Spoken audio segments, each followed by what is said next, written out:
ஊஞ்செல்லாடியது.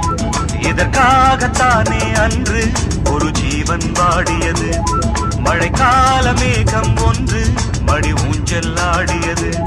இதற்காகத்தானே அன்று ஒரு ஜீவன் வாடியது.